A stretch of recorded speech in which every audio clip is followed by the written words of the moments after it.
Assalamualaikum warahmatullahi wabarakatuh. Alhamdulillahirabbil alamin. Alhamdulillahilladzi mala'a quluba awliyaihi bi mahabbati wa ihtasa arwahahum bi syuhudi 'azamati wa hayya asrarahum li hamli abai ma'rifati. Allahumma shalli ala sayyidina Muhammadin abdika wa nabiyyika wa rasulika nabiyil ummi wa ala alihi wa sahbihi wa sallim tasliman bi qadri 'azamati dzatika fi kulli waqtin wa hin, amma ba'du. Alhamdulillah, para hadirin jamaah rutin Ngaos Ihya Ulumuddin, kula panjenengan tasih diparingi umur, tasih diparingi sehat, diparingi kesempatan, ditakdiraken Allah saged kempal nglampahi setunggalipun kewajiban di tengah zaman niki semakin mendekati akhir. Urusan agama niki semakin mundur, ya. Tiang nyepengi sunnah Kanjeng Nabi niku akhir zaman kados tiang sing nyepengi mawa berat, ya. Pramila kathah syukur niki setunggalipun nikmat yang luar biasa saged sareng-sareng ngaos Ihya Ulumuddin, ngaos dateng Imam Ghazali. Kalau kadang-kadang nggih merasa ini anugerah luar biasa nggih ngaos Ihya. Walaupun mungkin membutuhkan waktu yang lama. Imam Ghazali ini salah satu ulama yang sering dijadikan tawasul oleh para wali-wali Allah. Salah setunggalipun Syekh Abul Hasan Asyadzili itu dawuh, jika kita ini punya hajat, punya suatu keinginan, fatawassalu bi Imam Abdul Hamid bin Muhammad Al-Ghazali, katanya. Kalau kita punya cita-cita atau hajat yang mendesak, beliau Imam Abdul Hasan As-Sadili seringkali bertawassul pada Imam Ghazali. Bayangkan sekelas Syekh Abdul Hasan As-Sadili, pendiri tarekat mursyid pertama, tarekat Syadziliyah, kakek guru dari Ibnu Athaillah As-Sakandari. Jadi Ibnu Athaillah As-Sakandari yang ngarang kitab Al-Hikam itu tidak menangi atau tidak bertemu dengan Syekh Abdul Hasan As-Sadili, tapi beliau bergurunya ke Abul Abbas Al-Mursi. Ibnu Athaillah As-Sakandari itu mursyid ketiga.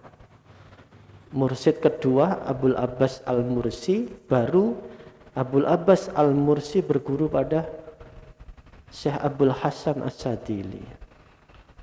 Syekh Abdul Hasan As-Sadili tidak pernah bertemu dengan Imam Ghazali karena hidup setelah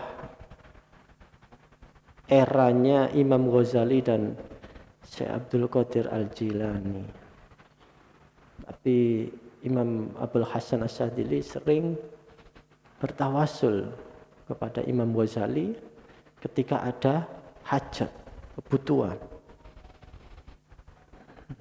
Mungkin karena kita ngaji Ihya, ya, setiap Senin kita tawasul pada Imam Ghazali, tapi kalau bisa ya setiap habis sholat atau sesering mungkin panjenengan ada hajat apa, ada masalah apa, jangan cobi.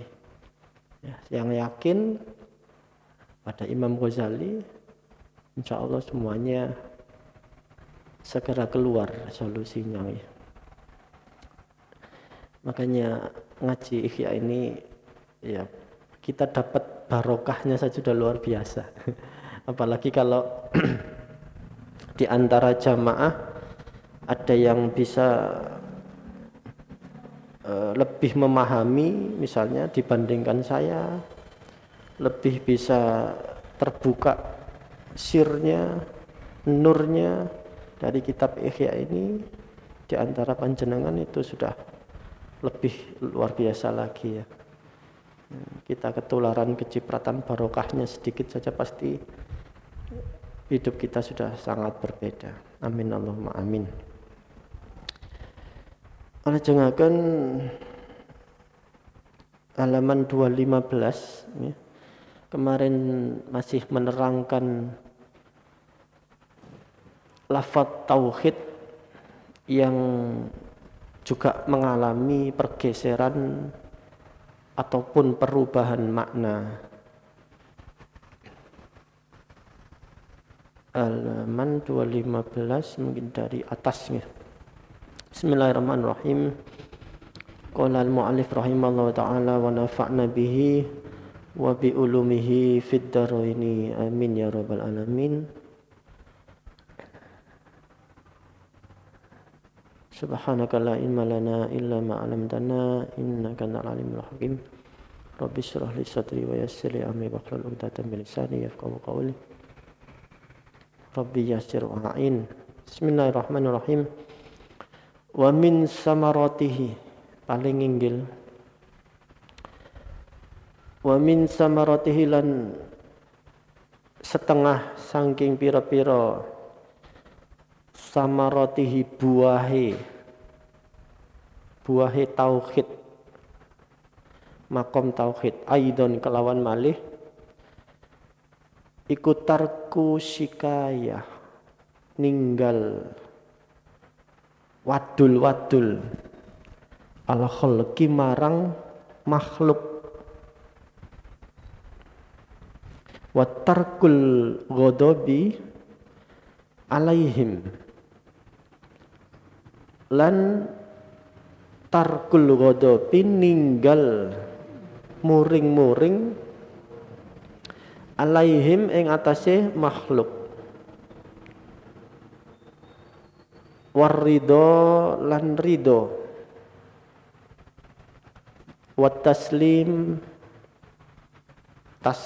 pasrah li hukmillahi ta'ala,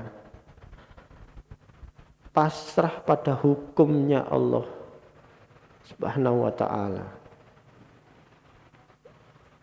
Jika seseorang itu sudah benar tepat tauhidnya, maka salah satu buahnya diantaranya adalah dia tidak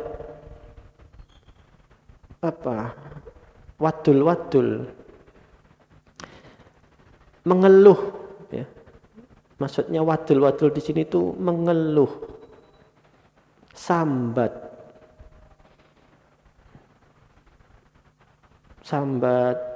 entah itu perkara pekerjaan, sambat masalah rezeki, atau sambat masalah keluarganya. Tidak.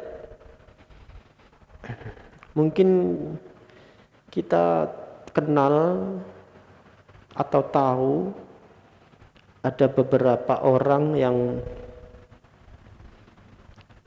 kita kenal itu jarang sekali sambat, meskipun dia punya masalah, punya problema hidup. Karena semua orang pasti punya masalah. Semua orang punya problem. Nah, salah satu wujud kehambaan seseorang yang sudah cantolan hatinya itu hanya pada Allah Subhanahu wa taala. Dia tidak akan sambat sikayatil khalqi, dia tidak sambat pada makhluk. Untuk apa katanya?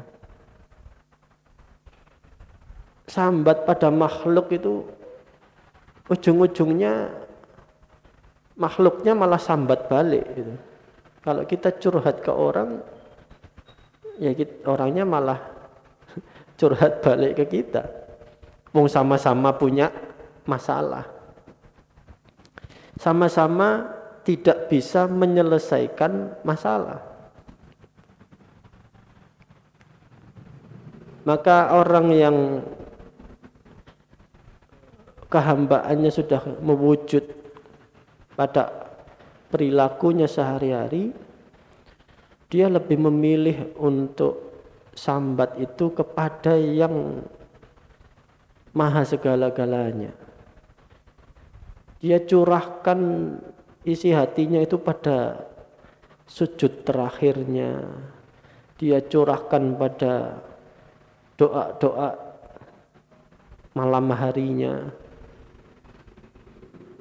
Itu jauh lebih lebih pas, karena memang sumber yang memberi masalah ya Allah, yang bisa menyelesaikan masalah itu ya Allah. Lalu apakah kita tidak boleh berbincang atau menyampaikan unek-unek kita kepada makhluk, pada sesama? Ya silakan, tetapi itu bukan dalam rangka untuk nyacat Gusti Allah, juga tidak dalam rangka kita ini tidak ridho pada ketetapan Allah.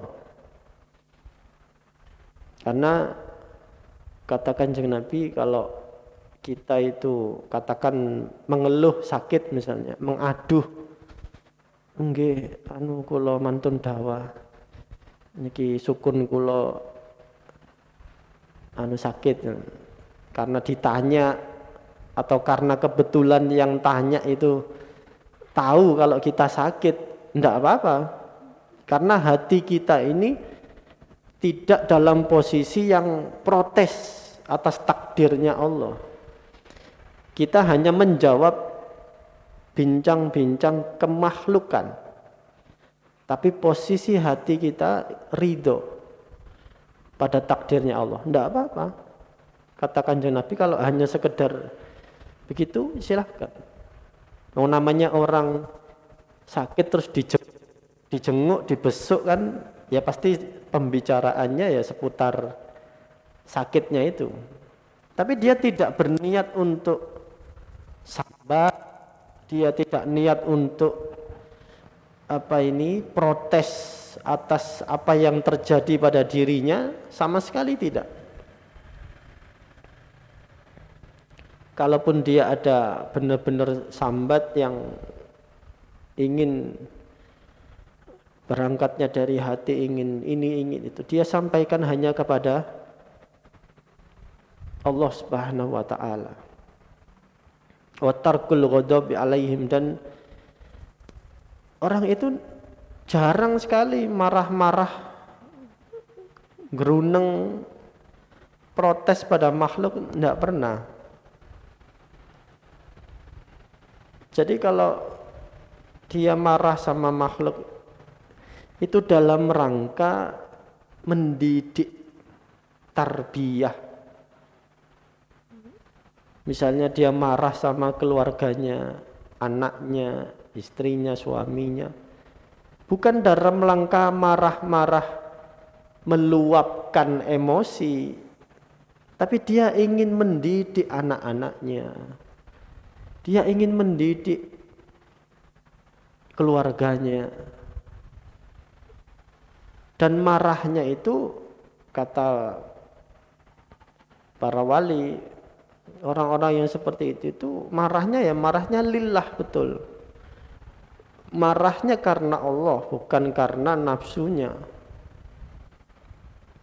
Ya ini enak, sekali lagi hal-hal seperti ini enak untuk diceramahkan, tapi sulit untuk dilakukan. Tapi itulah wujud atau buah daripada orang yang sudah tauhidnya betul-betul mantap pada Allah.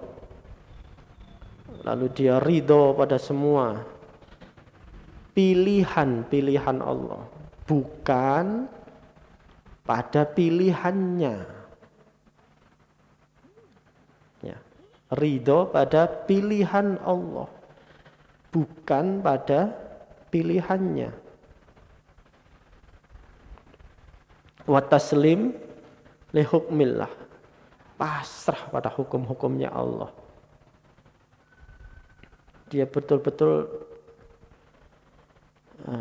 at-taslim, kalau sudah pernah disampaikan, ada pasrah. Ini kalau di Indonesia soalnya artinya sama, pasrah. Tawakal itu pasrah, taslim juga pasrah, tafwid juga pasrah. Tapi ketiganya ini memiliki makom makna yang berbeda antara tawakal, taslim, dan tafwid. Itu kan ada di Minhajul Abidin yang dulu di kaji sama almarhum Abah Masudi Mukhtar. Ya, ada tawakal, taslim, dan tafwid. Wa kanat ihda samaratihi, wa kanat lan ono apa ihda samaratihi, salah suwijine pira-pira buah makom ini, makom tauhid yang betul itu, ialah qaula Abi Bakrin, ucapan dari Abu Bakrin As-Siddiq radhiyallahu anhu. Lamma qila lahu, tatkalane den ucapake marang Abu Bakar, fi maradihi, ing dalem gerai sakitnya Abu Bakar, wa anat lubulaka tabiban, apa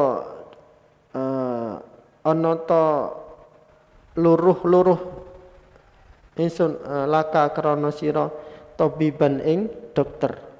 Diucapkan pada Abu Bakar oleh sahabat-sahabatnya, maukah aku carikan untuk kamu seorang dokter, wahai Abu Bakar?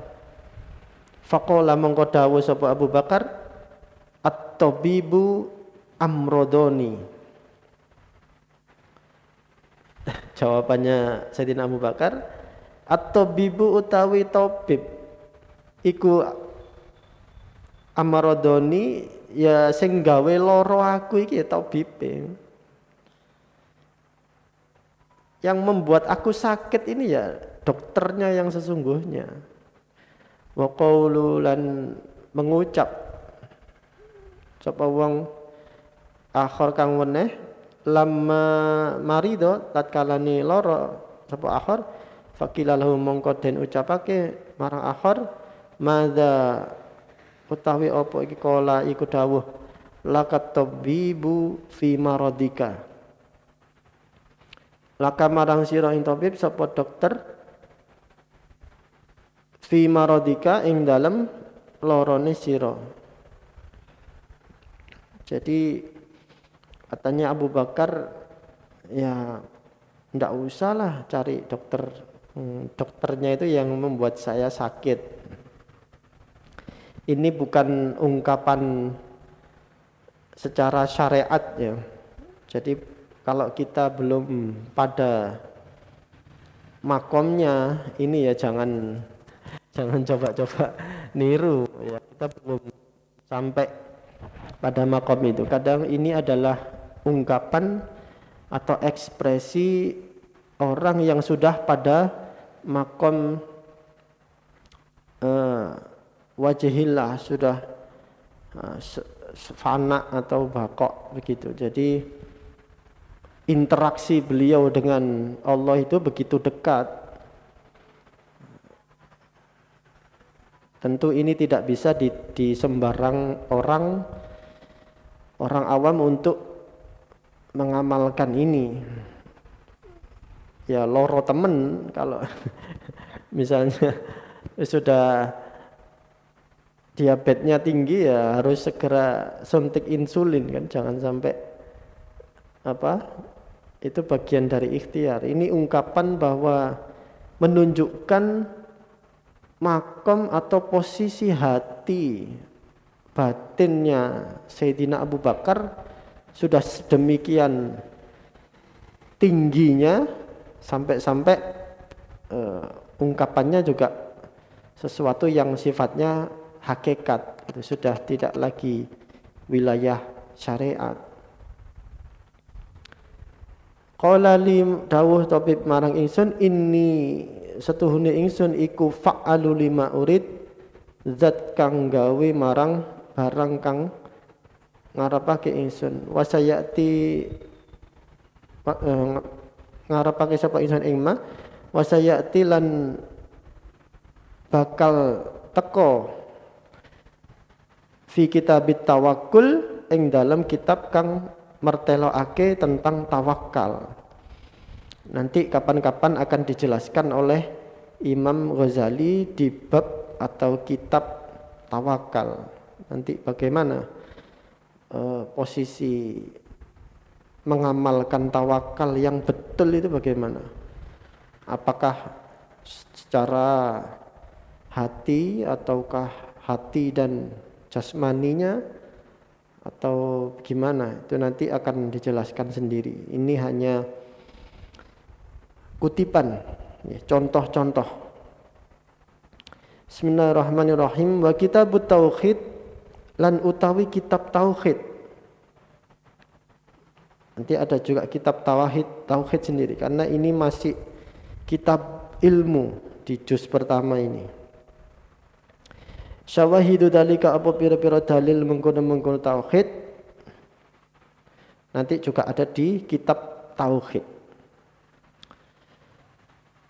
Wa tauhidu lan utawi tauhid iku jauharun nafisun. Benda jauhar niku mutiara ya. An-nafisun kang adi, kang tinggi. Mutiara yang indah, yang mulia. Itu tauhid. Walahu lan iku tetep kedue tauhid. Kosroni utawi kulit loro. Pada tauhid itu ada dua kulit. Ahaduhuma utawi salah suwijine kosroni iku abadu anil lubbi minal akhar. Iku abadu adoh anil lubbi saking isine minal akhar kang ketimbang saking kang weneh yang lain. Fa khassasa mongko mengkhususkan menentuake sapa annasu menungso al isma ing arane tauhid bil qasri kelawan kulit wa bison ati lan kelawan peraturan al khirasati ngerekso lil qasri marang kulit iku wa ahmalul lubba lan padha ninggal sapa anas ing isi bil kulliyati kelawan sekabe. Kebanyakan manusia hanya sampai pada kulit yang luar saja. Bahkan juga banyak yang meninggalkan kulit-kulit yang inti. Juga plus meninggal yang luar. Jadi tauhid itu mungkin hanya istilahnya hanya di ucapan, tidak sampai pada merasuk di hatinya. Fal qasrul awal, mongko utawi kulit yang pertama, kang awal, lapisan yang pertama, huwa ya qasrul awal antakula iku antakula yen to ngucap sapa sira bilisanika kelawan lesan sira la ilaha illallah, pada lafaz la ilaha illallah. Ini adalah kulit atau lapisan pertama dari tauhid. Ketika bibir kita, lidah kita mengucapkan lafaz la ilaha illallah. Wa hadalan utawi qaul la ilaha illallah iki iku yusamma dan arani tauhidan, disebut tauhidan munakidan, tauhid yang lelawanan, berlawanan litaslisi marang iktikad telune pangeran alladzi saraha kang mertelaake bihi kelawan alladzi an-nasara sapa pira-pira wong Nasrani. Jadi ini tauhid yang lapisan pertama ini yang ada pada ucapan kalimat la ilaha illallah ini adalah tauhid yang untuk menentang, ya, untuk mematahkan faham triteisme atau trinitas, faham atau kepercayaan adanya 3 Tuhan di dalam agama Nasrani. 3 Tuhan, Bapak Tuhan, Ibu Tuhan, dan Anak Tuhan. Ada yang mengatakan trinitas, ada yang triteisme.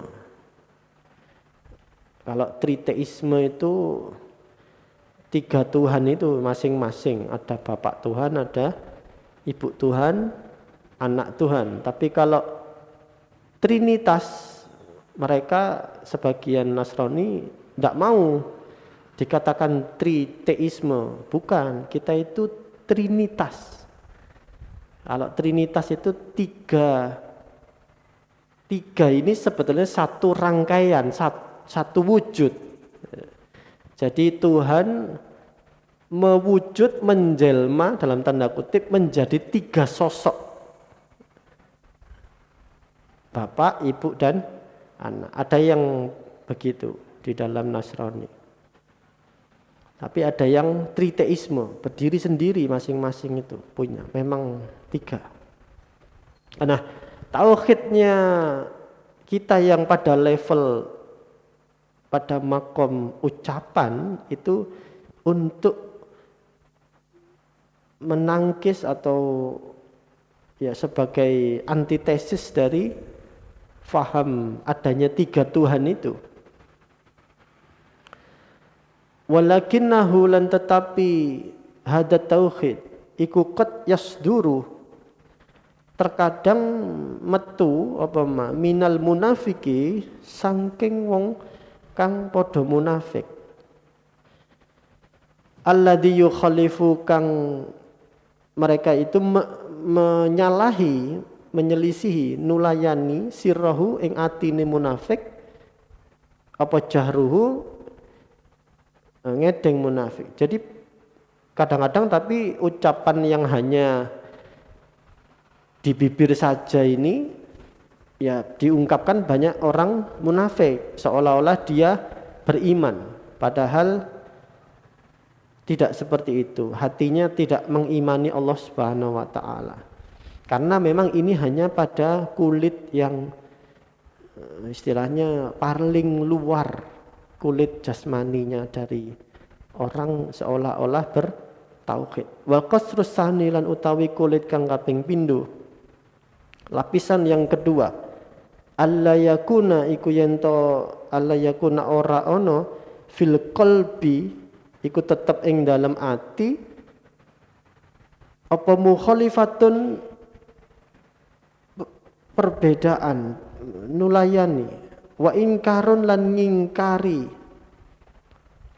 lamifhumi marang mafhume hadal qaul iki pengucapan bal yastamilu balik itu meliputi dohirul qalbi apa jobone ati ya, masih jobone ati durung jerone ati, tapi sudah masuk lapisan kedua. Jadi masih dohirul qalbi ala i'tiqadihi ing atase i'tiqad al-mafhum itu. Wa kadzalika lan iku kaya mengkono-mengkono i'tiqad at-tasdiqu utawi benerake keyakinan bihi kelawan mafhum. Wa huwa utawi tasdik tauhidu iku tauhid awamil khalqi. Inilah tauhid kebanyakan dari umumnya orang. Kalau yang hanya ucapan lesan itu biasanya orang-orang yang munafik biasanya.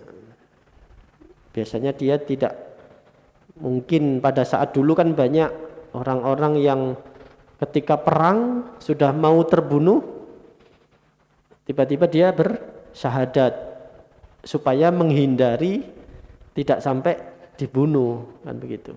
Sehingga sampai pernah ada peristiwa Khalid bin Walid itu dimarahi oleh Kanjeng Nabi gara-gara orang itu sudah di ujung pedang lalu mengucapkan syahadat sama Khalid bin Walid tetap dibunuh. Itu tidak boleh. Akhirnya sahabat Khalid bin Walid itu dimarahi oleh Kanjeng Nabi. Kenapa kamu kok bunuh orang itu? Katanya Khalid, dia cuma pura-pura Kanjeng Nabi. Karena dia takut melihat pedang saya sudah mau membunuh dia. Sehingga dia untuk mengamankan diri saja.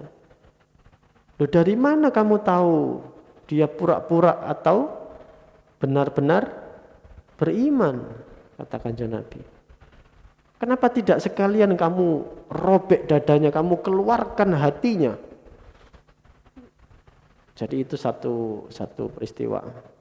Karena memang orang yang mengucapkan la ilaha illallah berarti dia otomatis terlindungi dari hukum had atau peperangan pada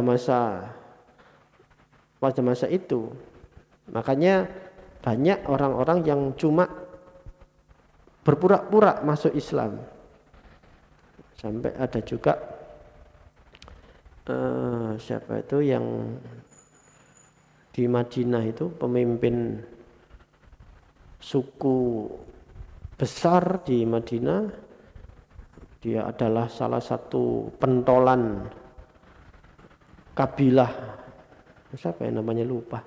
Itu kan terkenal sebagai orang yang munafik yang selalu ngompor-ngompori kaum muslimin, menakut-nakuti kaum muslimin. Jadi dia itu orang munafik, dan itu Kanjeng Nabi tahu orang itu hanya berpura-pura untuk masuk Islam. Dia hanya, nah itu yang disampaikan Imam Ghazali, itu yang kulit paling luar itu biasanya orang itu orang munafik. Tapi kalau yang kulit yang kedua ini sudah lumayan, sudah masuk apa tauhid itu. Tapi memang masih dohirul kolbi, masih di luarnya hati. Sudah nyampe ke hati tapi masih di bagian luar, belum merasuk ke dalam. Ini umumnya manusia. Dia meyakini betul bahwa tiada Tuhan selain Allah, bahwa Kanjeng Nabi itu utusan Allah, bahwa apalagi Allah itu punya sifat begini-begini dan Allah menentukan qada dan qadar dan sebagainya. Dia sudah masuk, sudah diyakini betul, tapi masih di luar hatinya. Wal mutakallimuna lan utawi ulama ahli ilmu kalam, ahli usuluddin, kama sabaqa kaya barang kang datang yang terlebih dahulu, iku khurrasu wong kang ngreksa hadal qasri dari lapisan ini, antaswisi saking gangguan al mubtadi'at wong-wong kang ahli bid'ah. Apa yang dilakukan ahli ilmu kalam atau ahli usuluddin itu menjaga ini, menjaga iktikad yang di lapis kedua tauhid ini. Itu yang dilakukan oleh ahli ilmu kalam. Jadi apa itu biasanya kita ngaji Aqidatul Awam itu kan ada ya, wujud, qidam, baqa, al-mukhalafatu lil hawadis dan seterusnya. Itu ketika sudah kita fahami, itu kita yakini, itu sudah bagus dan itu yang dilakukan oleh para ahli ilmu kalam, ahli usuluddin. Itu sudah bagus, tapi itu masih pada kata Imam Ghazali masih nyampe hati tapi bagian luar. Bismillahirrahmanirrahim. Wasali sulan utawi kang kaping telu, lapis yang ketiga, wa huwa utawi salisu iku al-lubabu. Inilah yang inti katanya. Al-lubab yang sudah di dalamnya hati itu. Yang dulu sudah sudah pernah digambarkan lapisan rohani itu kan ada yang paling luar as-sadru, ya kan? Lalu ada al-qalbu, ada al-fuad, baru yang dalamnya hati itu al-lubbu. Makanya sampai masuk di dalam perbendaharaan bahasa Indonesia itu biasanya kita mengungkapkan lubuk hati yang paling dalam. Itu dari kata al-lub, sebuah bendaraan bahasa Arab yang masuk ke bahasa Indonesia dari kata lub. Nah ini yang lapis ketiga, yang inti al-lub. Isine iku ayyara yen to ningali sapa wong al umura kullaha ing pira-pira perkara sekabehane umur minallahi ta'ala. Ketika orang sudah mencapai inti pusat hatinya, tauhid ini sudah benar-benar merasuk, maka orang ini akan punya pandangan, cara pandang bahwa segala urusan ini, segala sesuatu ini adalah minallah, dari Allah. Semuanya. Ru'yatan kelawan ningali, pandangan itu takta'u kang megot yang memutus melihat iltifatahu ing mengone wong niku wau anil wasaiti saking pira-pira lantaran. Cara pandangnya jadi seluruhnya minallah. Dia tidak lagi terjebak pada perantara-perantara. Dia tidak lagi terjebak pada sabab musabab. Karena Allah lah sang musabbibul asbab. Allah adalah sebab dari segala sebab. Saya dianteri orang berkatan misalnya. Kan yang nganteri saya berkatan itu kan Mas Agus misalnya. Dia orang yang sudah makomnya sudah meresap betul tauhidnya. Dia memang melihat Mas Agus itu nganter berkat ke rumah saya, assalamualaikum dan sebagainya. Tapi dibalik dia tidak terjebak pada Mas Agusnya. Dia itu sudah memandang bahwa dibalik Mas Agus ini ada yang menggerakkan. Sebelumnya Mas Agus ada proses masakan itu dimasak dalam takaran tertentu, nasinya, ininya, bahannya. Semua proses itu didampingi, disertai, dibersamai oleh Allah Subhanahu wa taala. Makanya dia melihat umurakullaha, semua tahapan-tahapan, semua proses kehidupan ini Allah sebenarnya. Makanya ketika orang itu menerima berkat dari Mas Agus misalnya, yang pertama terucap adalah alhamdulillah, karena dia melihat loh ini dari Allah. Ya, tapi kemudian syariatnya dia matur nuwun nggih Mas Agus berkatnya. Tapi hatinya sebetulnya tidak taqtaul ittifatu anil wasaid. Sama sekali gak mengo, gak noleh pada perantara. Karena hakikatnya perantara itu juga Allah loh, gitu loh misalnya.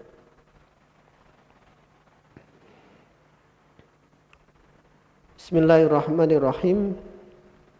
Wa ayya'budahu lan yento ibadah sapa wong ing Allah ibadatan kelawan ibadah yufridu kang nyucikake sapa wong ing Allah biha kelawan ibadah. Ibadahnya itu bukan untuk misalnya mencari pahala atau takut dosa, sudah tidak pada makom itu.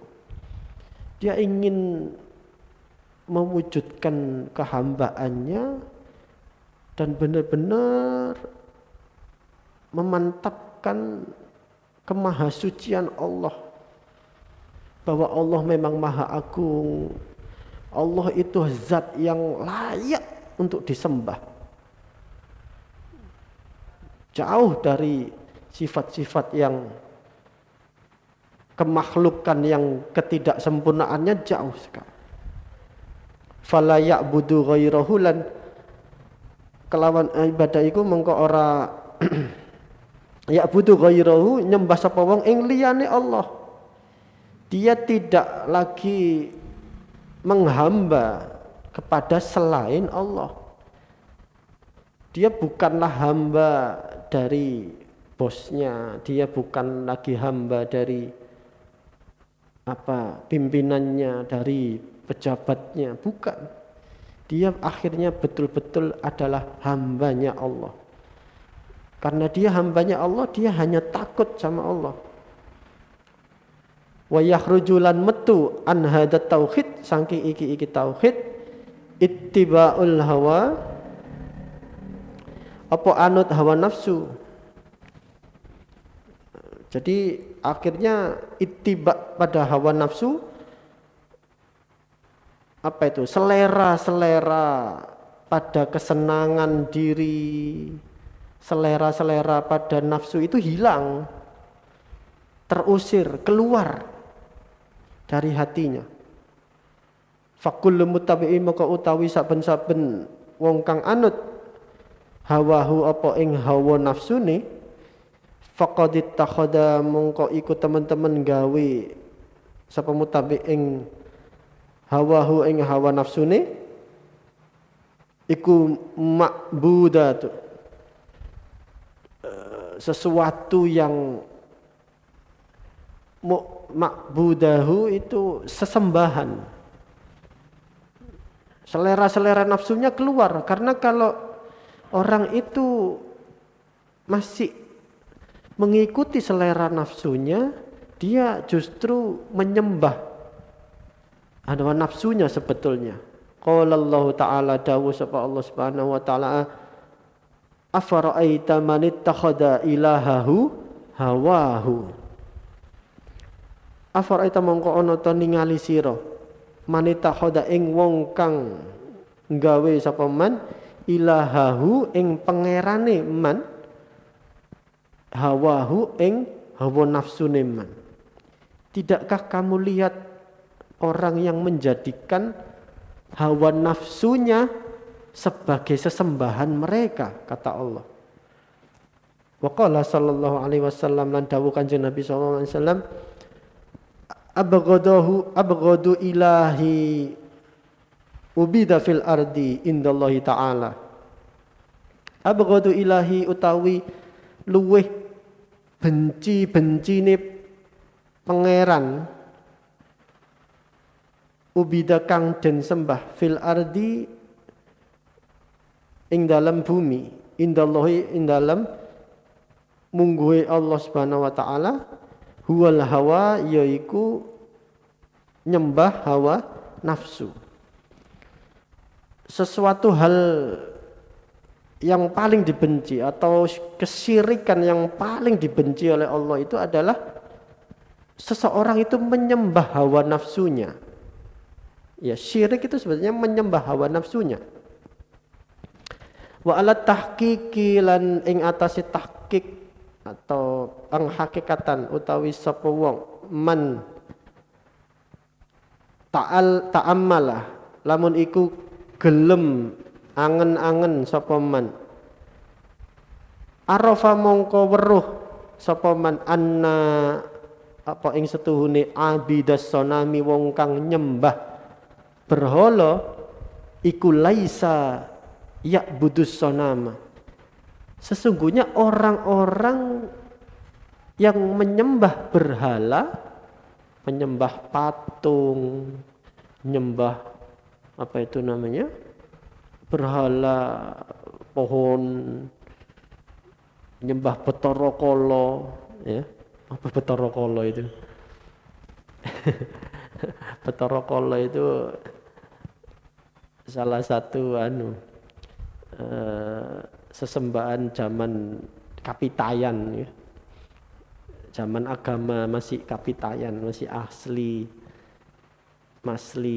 agama pribumi. Bathara Kala itu tidak ada di dalam agama Hindu atau Buddha, tidak ada. Itu agama Kapitayan, agama asli Nusantara di sini di Jawa. Sebelum Hindu masuk, sebelum Buddha masuk, di sini di Jawa Nusantara itu sudah ada agama. Istilah ilmiahnya agama Kapitayan. Para ahli sejarah itu agama yang original, genuine dari apa namanya, dari Nusantara. Intinya mirip, akhirnya mewujud pada misalnya praktek-praktek kejawen, atau kalau di Sunda ya ada Sunda Empire, Sunda Wiwitan, ya. Lalu di Bali ada apa, Tengger, itu semua. Itu Kapitayan. Nah, orang-orang yang menyembah selain Allah itu sebetulnya dia tidak menyembah berhalanya itu, dia menyembah hawa nafsunya.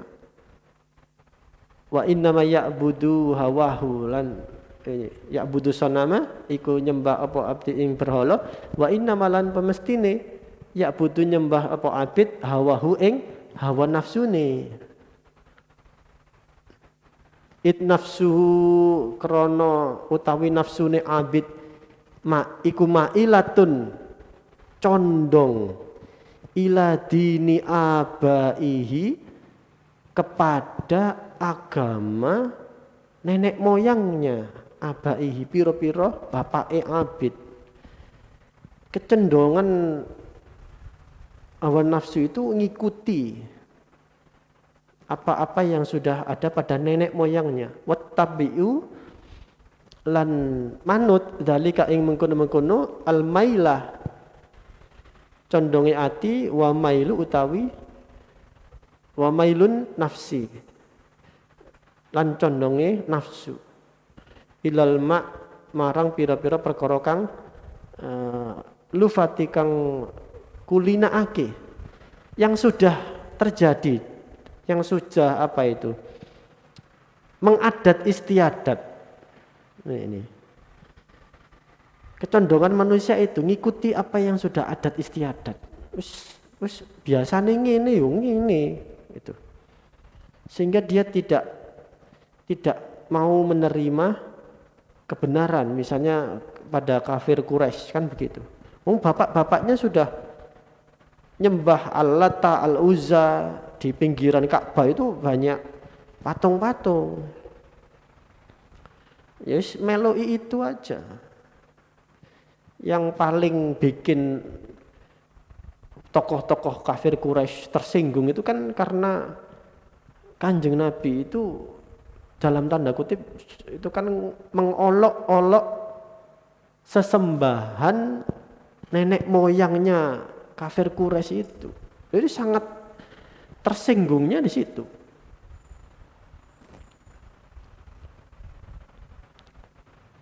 Ahadul ma'ani iku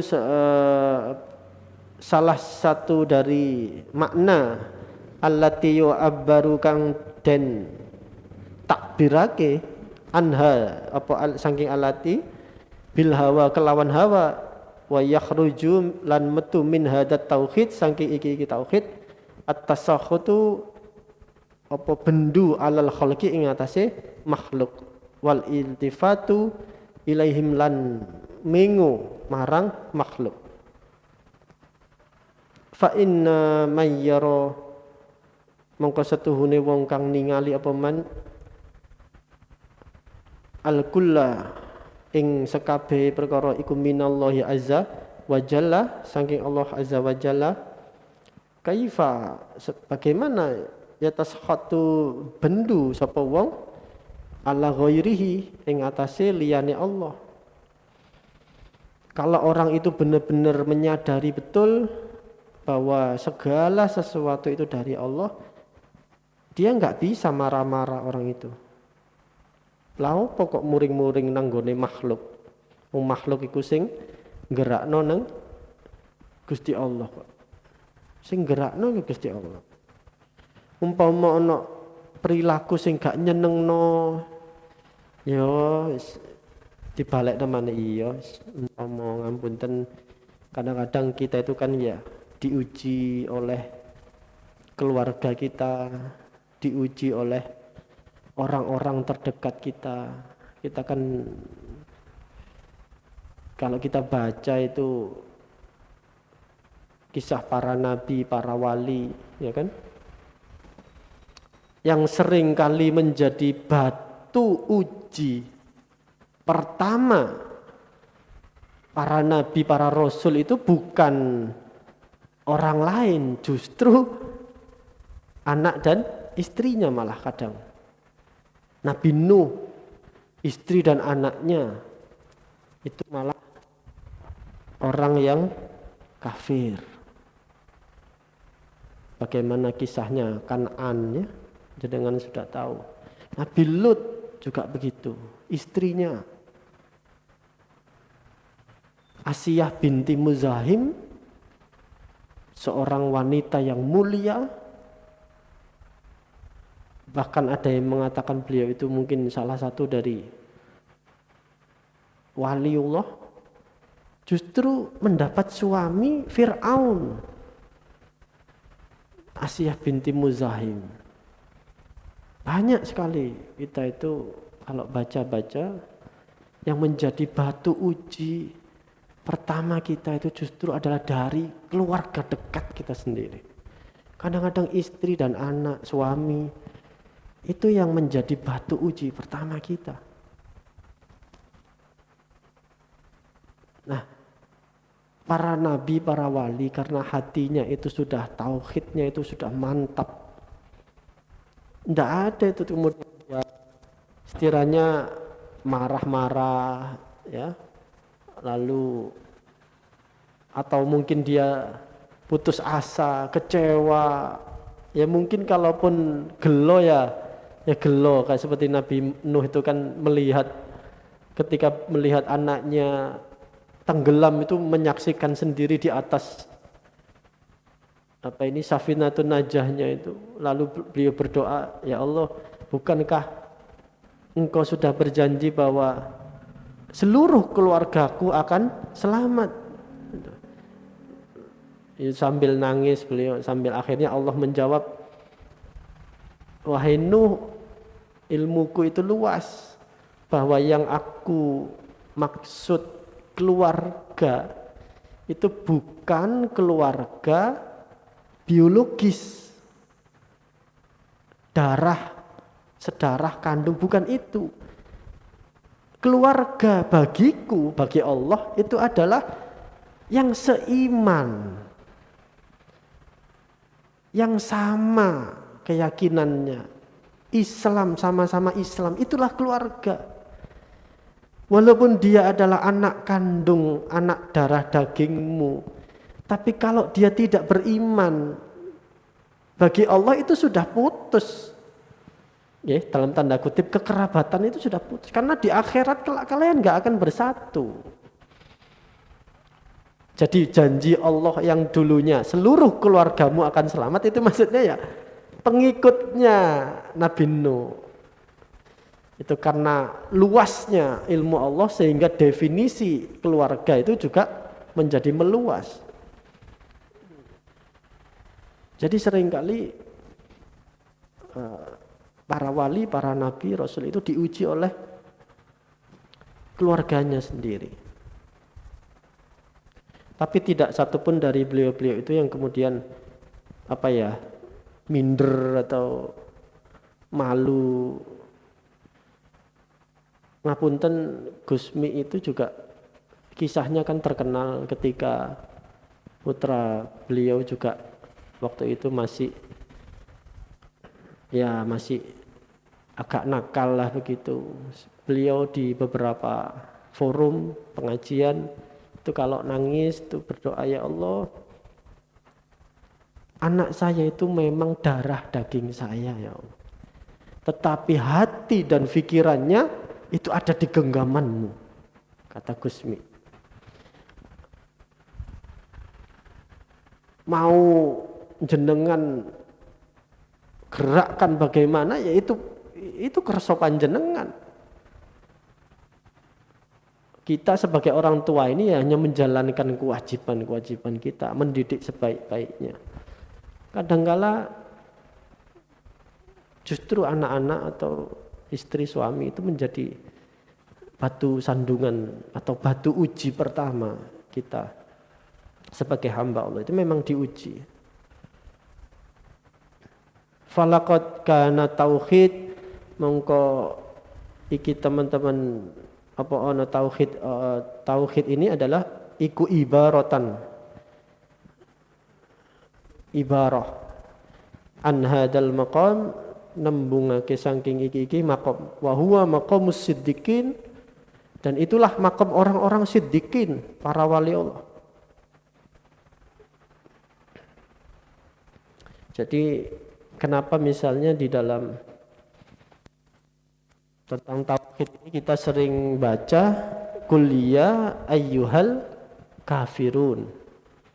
La a'budu ma ta'budun. Itu kan seringkali kalau membantah atau istilahnya apa, memantapkan ketauhidan kita kan yang sering dibaca oleh para ulama kan itu ya, surat Al-Kafirun itu tentang kekafiran. Itu kalau kita menafsirinya secara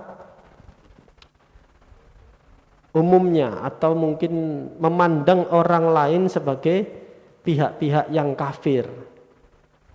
Tapi para ulama as-sufiyah itu punya tafsir sufistik ya, secara tasawuf. Qul ya ayyuhal kafirun itu jangan dipakai untuk melihat orang lain.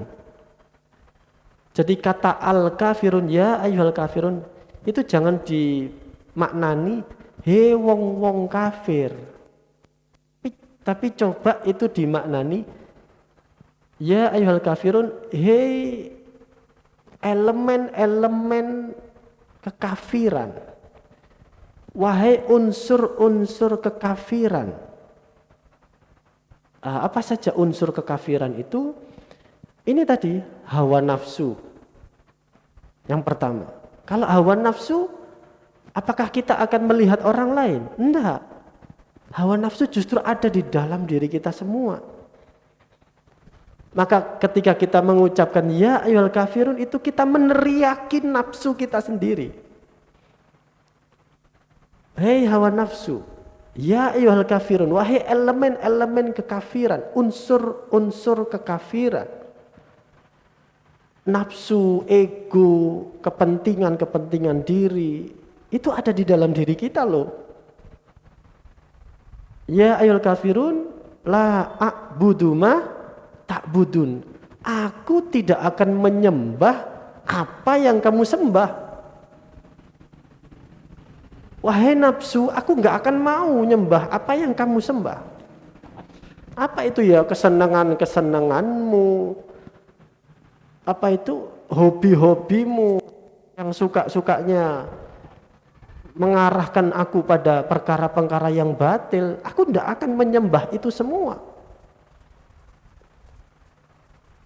La a'budu ma ta'budun wala antum abidu nama a'bud. Dan kamu pun wahai nafsu, wahai elemen-elemen kekafiran, wahai diriku, kamu juga tidak akan pernah menyembah apa yang aku sembah. Siapa? Allah Subhanahu wa ta'ala. Jadi coba sekali-sekali kalau kita membaca surat Al-Kafirun dimaknani seperti itu, tidak untuk menuding orang-orang di luar Islam, tapi coba itu dihayati untuk meneriaki, mendawui apa yang ada pada diri kita. Elemen-elemen kekafiran, hal-hal yang memiliki potensi membuat kita itu tidak mentauhidkan Allah, itu diteriaki dalam diri. Sehingga kalau kita baca surat Al-Kafirun itu enak gitu, karena kita nggak ngelihat orang lain, kita melihat hawa nafsu kita, ego kita, kepentingan-kepentingan duniawi kita. Itu la a'budu ma ta'budun, aku tidak mau menyembah itu semua. Wallahu a'lam bishawab. Insyaallah dilajengaken minggu depan. Mudah-mudahan ada guna dan manfaat. Amin. Seperti biasa kita baca kirimkan Fatihah untuk para guru-guru kita. Mudah-mudahan ilmu kita manfaat kepada Al-Imam Al-Ghazali.